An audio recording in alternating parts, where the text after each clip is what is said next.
you. So who do we have in the room here? How many are founders of their own organizations? Quite a lot, good. Managers? Yay. Supervisors? Yay. Hands-on care people?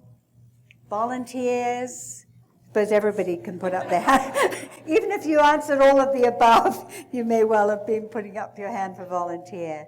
Well, welcome. This is going to be a great afternoon, and we hope to be able to give you some very good tools to take home, both for yourself and for your team, as we said. And I suppose the question then is, who are we? You just heard quite a lot of our bios, and you heard I started Dogtown. I usually do get some applause for that. Yes. But I always like to say that in the early days of Best Friends, I was other.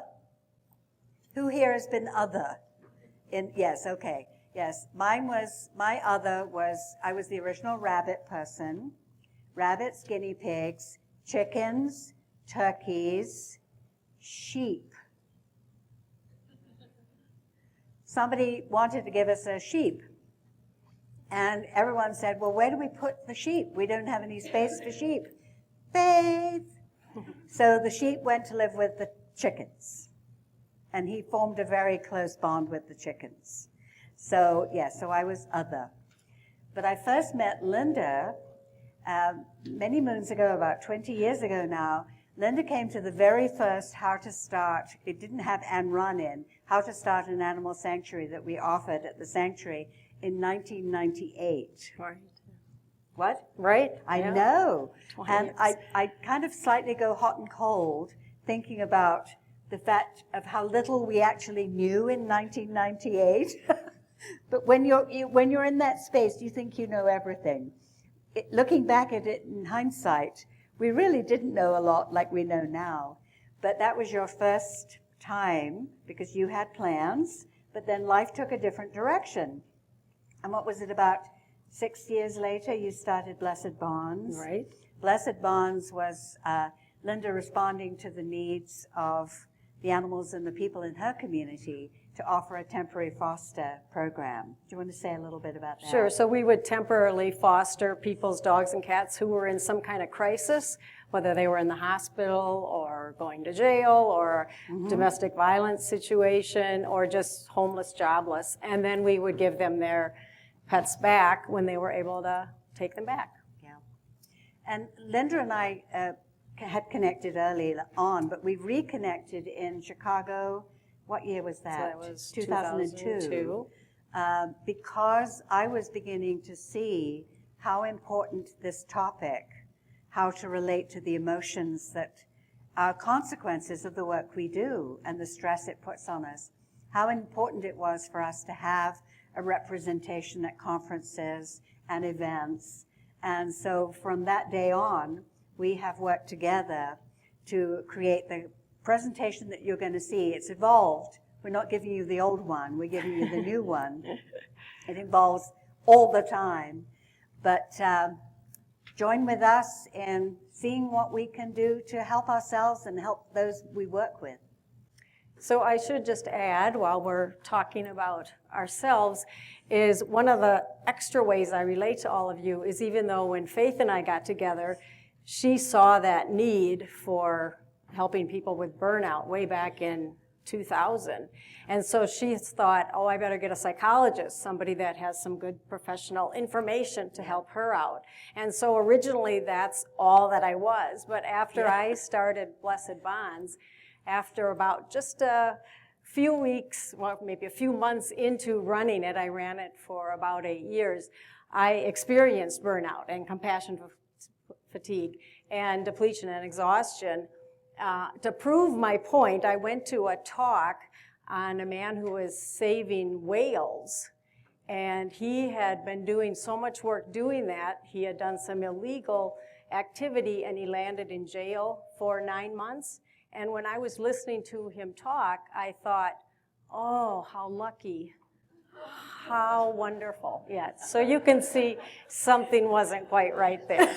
So I think, what was it you said?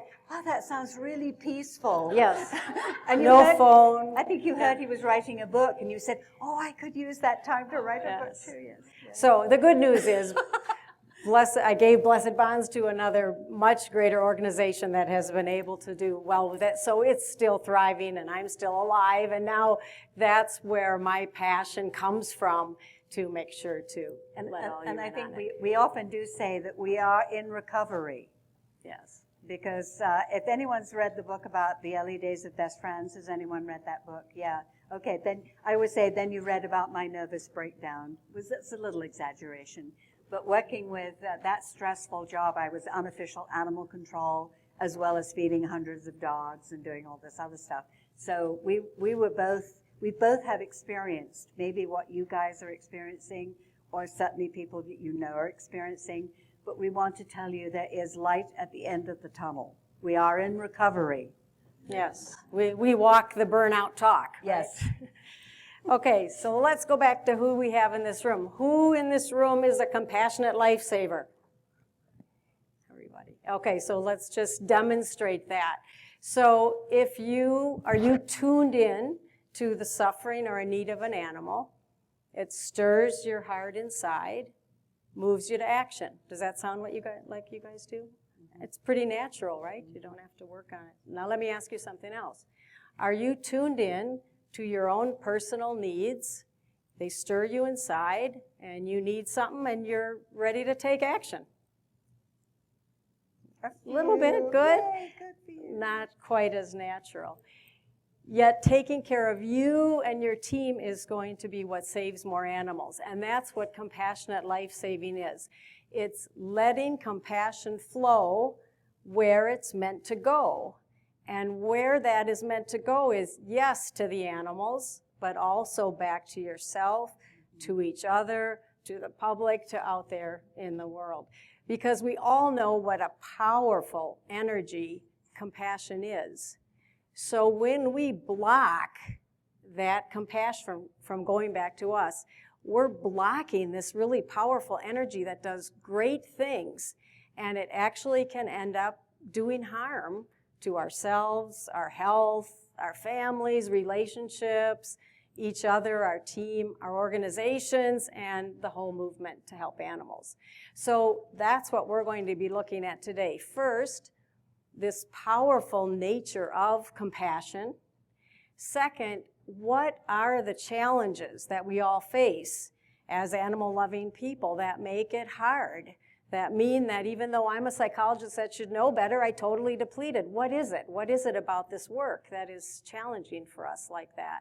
And then finally, 3, we're going to actually explore some proactive, everyday tools, things that you can do to bring self-care into your everyday life, which will enable you to save more animals.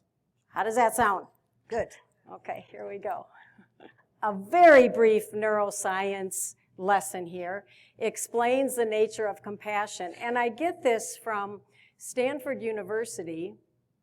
Actually has developed a program back in 2008 studying and funding the study of the nature of compassion, because they saw back in 2008, hey, we need a little more compassion in the world. What do you think? Yeah, I would all agree with that. And so some of this information is some good biological proof of what compassion is and why we need to take care of ourselves. So this is how compassion works from a neuroscience point of view. It starts out where you feel that empathy for the animal, and it causes you distress. So compassion is not just warm and fuzzy, it's stressful. Initially, you feel that stress. When you're in that stressful state, this is actually the sympathetic nervous state, you're in fight or flight mode then. When we are in the flow of compassion, we're able to, in our minds, step back from that fight or flight, get ourselves into the parasympathetic nervous state, which is calm, and where we have access to what we already know, our inner resources, our own wisdom, our common sense, our understanding. our ability to accept self and others, and it's energizing. And so compassion actually continues to breed more compassion. The studies that they do there are very fascinating, like things you guys will already know common sense-wise. When you're feeling compassionate and you're sending it out to people or animals, even if they don't know they're getting it, these studies show that it still affects people who don't realize they're getting compassion sent to them. They have lower blood pressure, they have a greater sense of well-being. So this is how powerful this kind of energy is.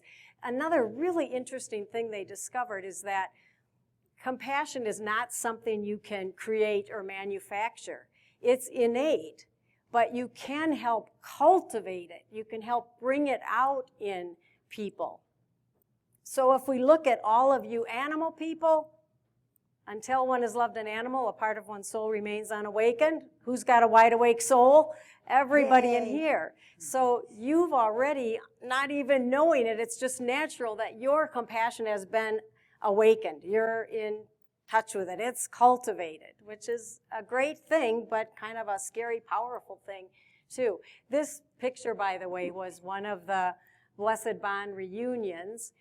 That was a little 6-year-old boy, who was missing a couple of his teeth, being reunited with his 16-year-old cat, missing all of her teeth, and that was after they had, his cat had been fostered because his mother had had some hard times, and this is when she had now found herself a new home and they were back together again. So we all know those kind of really joyful things, right? That's some of the stuff that got you going in this in the first place. But then do you find that sometimes in your days that joy is not quite as easy to find?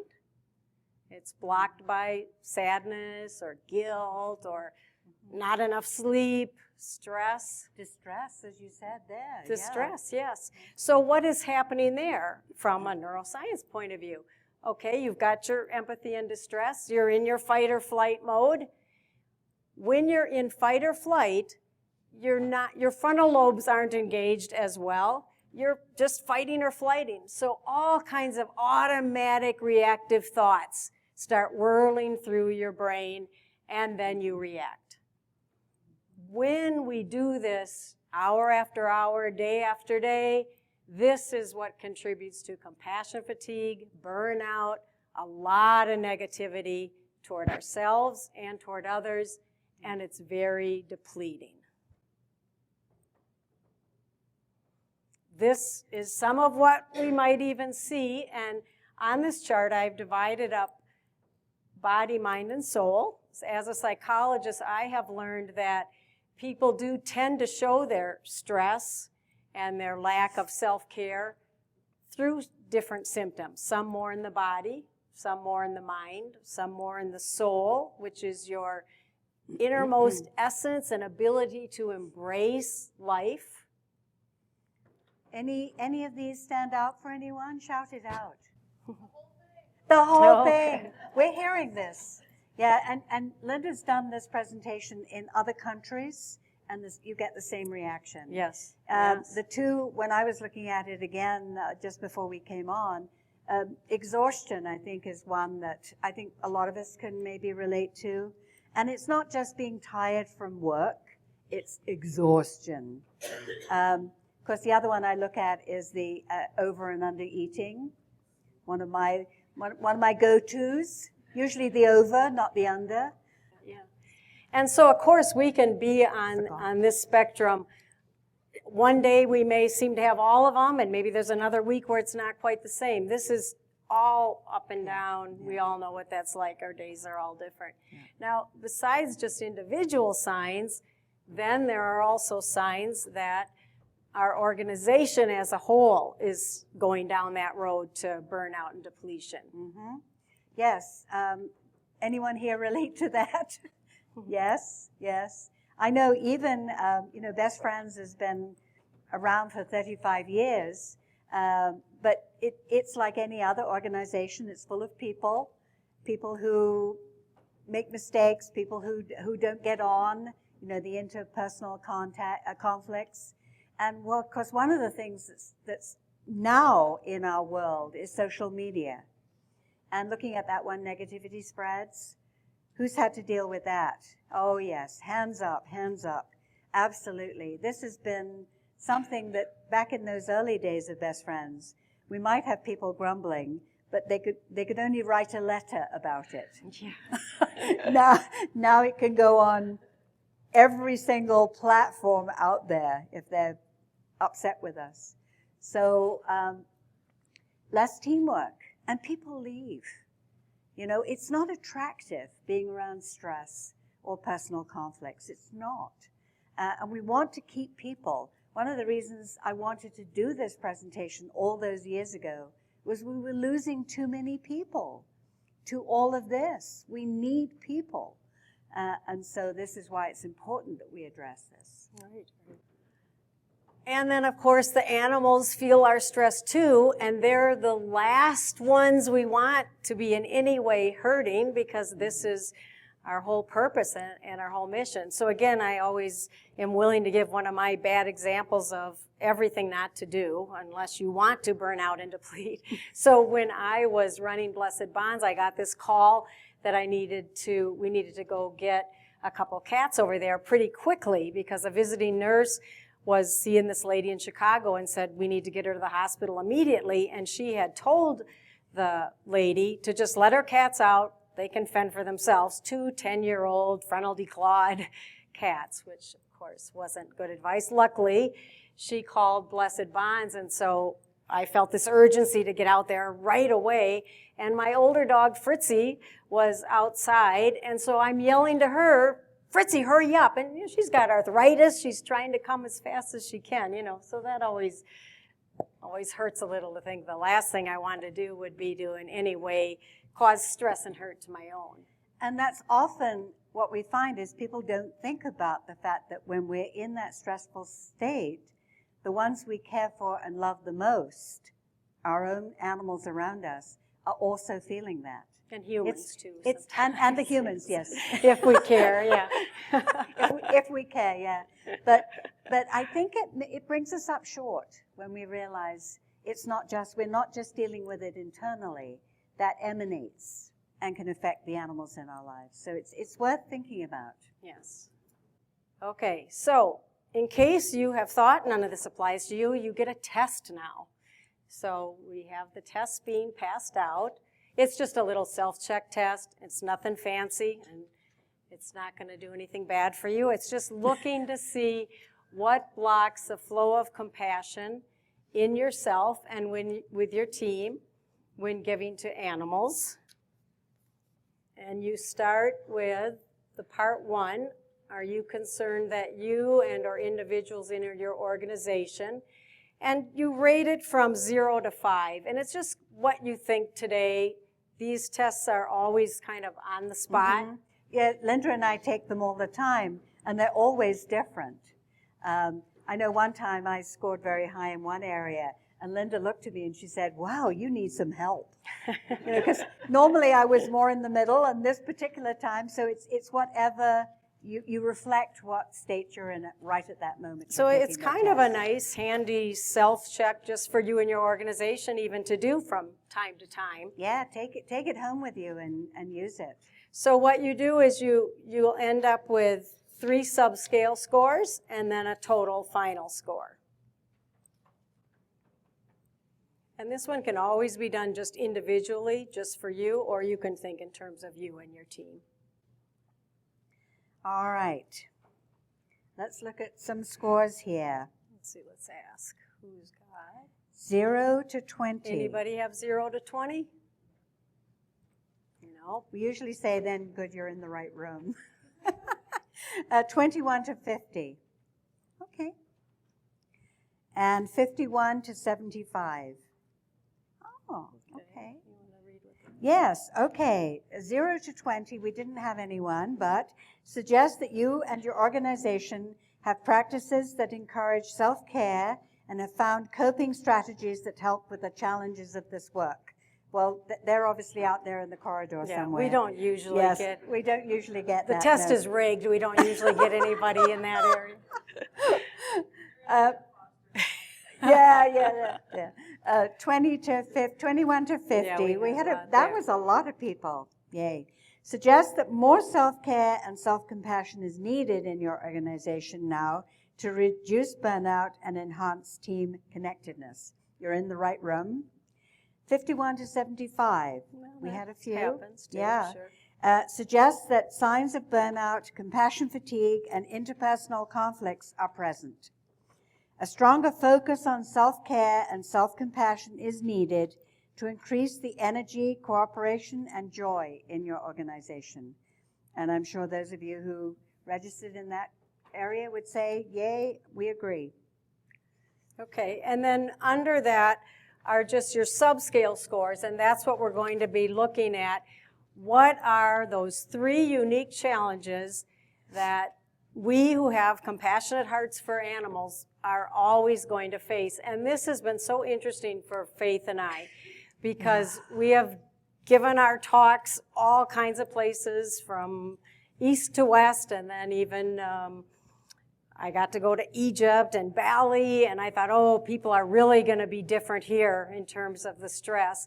And sure, some of the actual animal challenges were different, but these 3 challenges came up every time. So we'll look at those. Hearts larger than hands, grief overload, and the people paradox. So let me explain each one of those. Hearts larger than hands is that experience that there's always more to do than you can possibly do. And there's those that you care about and all the others that you care about. Again, especially with social media, our compassion knows no boundaries. So when we see a dog or a cat on social media or hear about one on the other end of the phone, our hearts are already open to them. So it makes sense that it's natural that we end up saying, how is there time to take care of myself when there's an animal in need? And like we know about compassion, it stirs you inside and you want to take action. So you're going to end up putting your needs on the back burner, but there's always an animal in need. So when do you end up going back and taking care of your own needs? So that's the hearts are larger than hands. And again, myself as an example, I had written this book, the first edition of it in 1999, and then 2004. Then I started Blessed Bonds from 2004 to 2008. When I was just a regular psychologist, I saw how important self-care was. So this book is called Give to Your Heart's Content Without Giving Yourself Away. I said, I have got to get a book out there because people just need to know the importance of self-care and self-compassion. After I started running Blessed Bonds, it's like I threw this out the window. I didn't listen to one single word that I said, which is part of the reason Faith and I decided we need a book just for animal people. So that's the story there. So that it's a natural challenge. It's going to be difficult. Another one that we face is grief overload.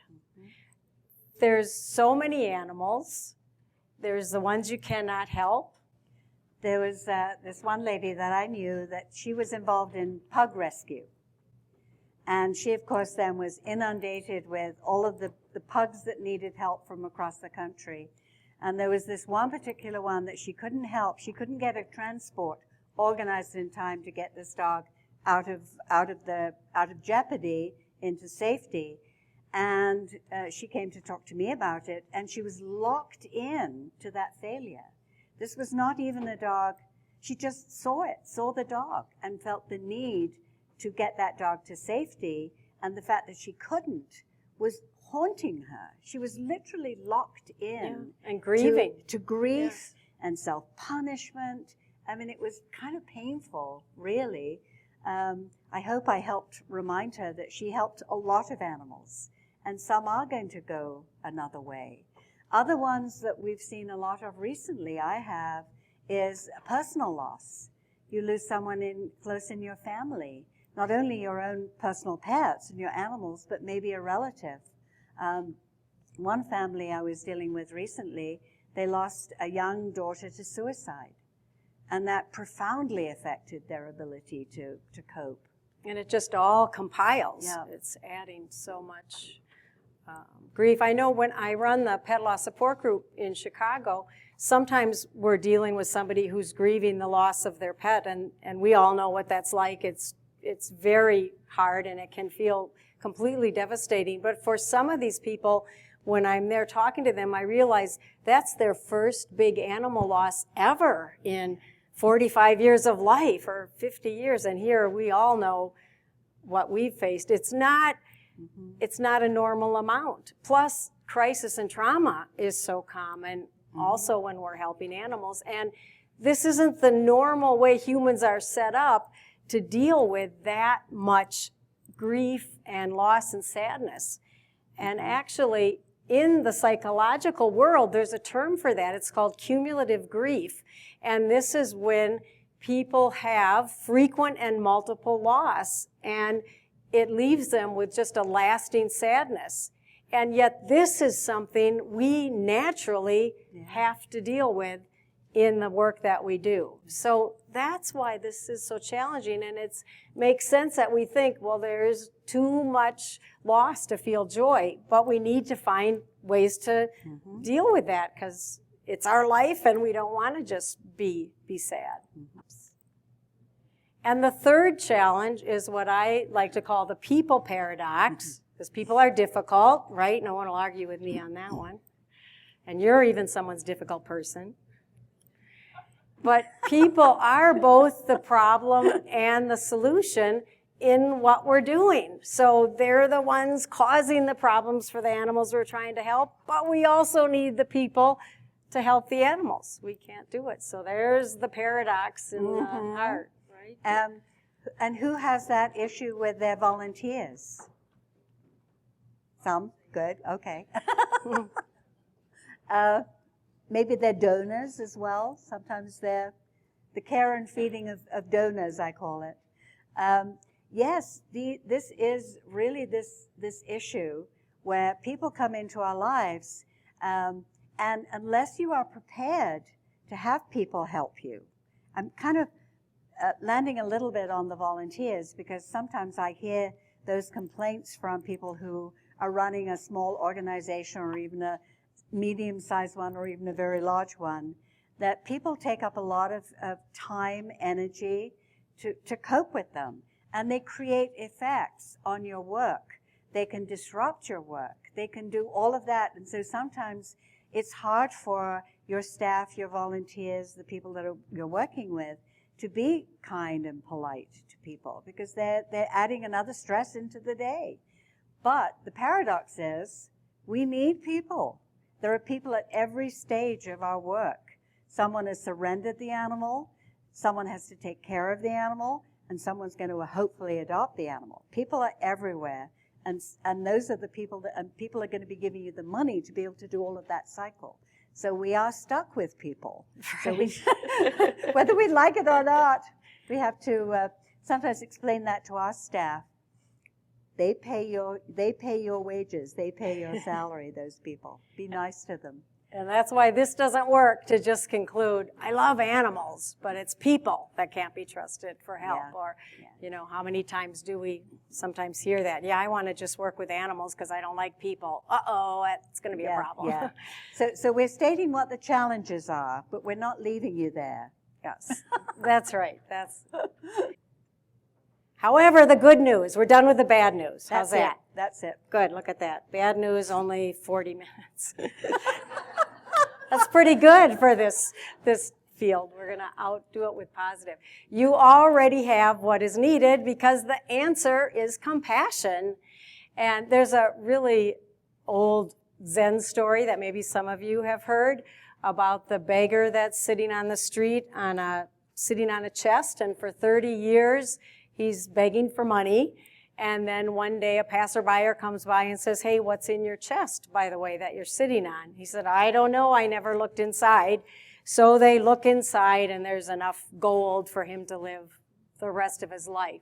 So Of course, the analogy is you guys already have totally awakened your compassion and cultivated it, so you're already living in the flow of compassion. I mean, what's better than being in the flow of compassion? You're already contributing wonderful things to the world by being a person, a human, in that flow of compassion. So it's just a matter of simply unblocking that flow that you're already in, that you're not bringing back to yourself in the form of self-compassion, maybe to each other, in your team, maybe to some other organizations or to the public. It's just unblocking that flow so it can go where it's meant to go. So just a reminder of what it looks like when compassion flows. So we're in that empathic distress state that causes us to fight or flight.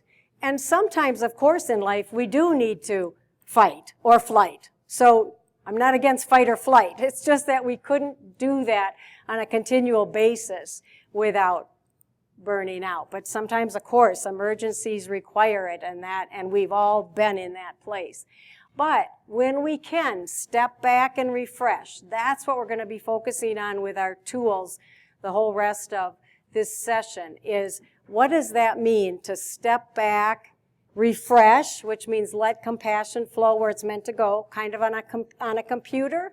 When you start your computer or restart it, and it needs to go all around, and then it comes on in really good form. So it's that idea. You step back, refresh. So what are the conditions for you to step back and refresh so that then you can live each day, each moment, as best you can, giving a response from the flow of compassion. So that response with compassion will not just be, I've got to do this for the animal. It's going to be, I've got to do this for the animal, and I need to consider myself, I need to consider my family, I need to consider the team, but this will all be more natural. You won't be like stopping and doing that for an hour every time. But that's the idea. Then we'll find ourselves functioning in our best energetic state. So the guide to compassionate life-saving are these 3 tools. Be human, honor feelings, reframe story, and stay connected. And those are the 3 tools we're going to be exploring now. And I like to just call it a guide, because the idea here is for everybody to find the conditions that are right for them to be in that flow of compassion. They're going to be different. So we may be bringing up some form of self-care that to you is self-torture. So you need to listen to you while you're listening to us. Listen to you. Okay, how would that relate to me? What are the conditions that work for me? What are the things that really trigger my empathy, distress, and I can't get out of reaction mode? So this is about learning, actually right now today, taking that time to listen to you and learn about you so that you can bring that flow of compassion back to you. So it all begins within. It starts with you. The whole kind of self-care that's going to go to your team or your organization. My favorite quote of all times, compassionate towards yourself, you reconcile all beings in the world. It's got to start with you. And if in here you guys are open to listening to yourself, then what we have to say is could help make a difference. But if you can't buy into the idea that, yes, I do need to listen and take care of me, of course, then it won't matter what it is that we say. So what she's passing out right now is just a little self-reflection question. There's 2 questions on the sheet. It says, why does self-care and self-compassion matter to me? So that's on the one side. The other side we'll do later. Just trying to conserve trees. So the first top question is the one we're looking at right now. There's 2 on that sheet. So what I want you to do is just take a couple minutes to yourself and think about, okay, why does self-care and self-compassion really matter to me? Why am I going to buy into this idea that I need to take care of myself a little better every day? Because you haven't been doing that to the degree that you need to do based on the test results.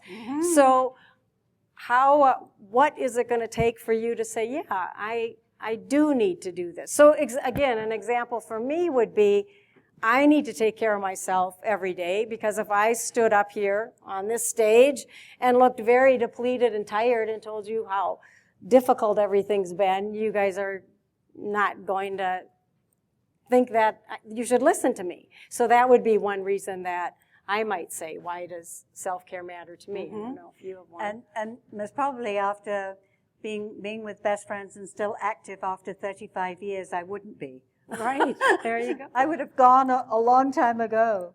But yes, in order to stay in this work, we need to do this work. So does everybody get that okay? To just kind of think, why does it matter to you? Yeah. To you, not anybody else. Pretty good.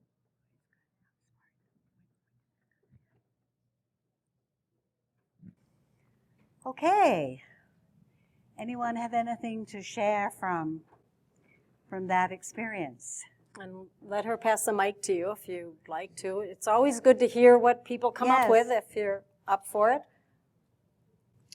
So being there in the moment for myself, and then additionally to that for my family, including my animals. So I think I fight that constantly with things like social media as it is, but if I have also my work and compassion matters on my mind, I can't be there fully and in the moment. So things like vacations don't matter unless I'm in the moment. So, and same with my family. I love Good it. point. Thank you. Excellent point. Go. Front row, Kathy. I've just known Kathy for 26 years. So. Well, I was just going to say, to everybody in here, I happen to have the best teacher in the world, because in January 1994, I met with Faith and Stephen and Michael, and that started why I'm here today still 26 years later. And I have gone through burnout, and I have Facebook, and I've used to call Faith and say, what do I do now, Faith? My thing of trying to care for myself, obviously, is so that I can continue. I'm not done yet. I'm going to do a lot more before I leave this earth. So the only way I can is to take care of myself first. But my own animals and my family mean, obviously, the most important to me. At the end of the day, when you take a step back and really start thinking about what it really means, it's just when you understand compassion as well as self-care, you first have to really work within yourself internally, right? Mm-hmm. And then once you complete that, after understanding yourself, then it allows you to, it takes on a positivity, if you will, externally, right? Where you become self-motivated. You become the proper leader that you need to be to not only motivate yourself, but motivate if you have a team of people around you. So when you come across and pass on positive feedback, it helps everyone. Because to your point, we need people, right? Yes. And if you come off negative, then you're going to drive those folks away. Yeah. At the end of the day, if they're not doing the things that you would like for them to do, maybe they have a development need that you need to work on. Exactly. To get them where they need to be. But at the end of the day, you have to first check yourself and understand where you're at before you can start speaking to others and motivating others to do the things that you would like for them to do. So. Excellent. Very wise. Begin within. Thank you. Yes. Yeah, begin within. Okay. I think a lot of people in this room are probably leaders in their organizations, and it's important if you're a leader that you are a positive example of that self-care. Because if you continue to be burnout and show all these signs, you don't really give everyone that works with you permission to take care of themselves as well. Again, very good. Leadership comes from the top. Yeah. And that's exactly why this is important. Thank you very much for saying that. Well, and along those lines, I think that obviously we all have something in common in this room in that we want to provide the best care that we can for animals in need. But I think as a community, we need to be kind to each other. That's really important that we all work together and be kind to each other, because we all understand what's going on in here and in here. and we just need to be nice to each other. Great. Thank you. I'm kind of a control freak, and I feel like nobody can do things as well as I can sometimes, and burnout comes out of that. And sometimes that means just relinquishing control and empowering my team, and when you do that, you increase what you're capable of through your organization. And I found that I was empowered when I started empowering others. Beautiful. Thank you. Nice. Beautiful. Okay, maybe last one here before the break. Okay. I also wanted to point out that setting boundaries is really important, not just with yourself, but with your team, because you have to be able to respect your work life and your personal life. And sometimes that starts by you setting an example early on when your team is starting out. So kind of like making sure that they know that it's okay to set boundaries, and starting it early on is really important. Thank you. Well said. All Okay, right. so we'll have a Time- break till, 2:15? So see you back here at 2:15.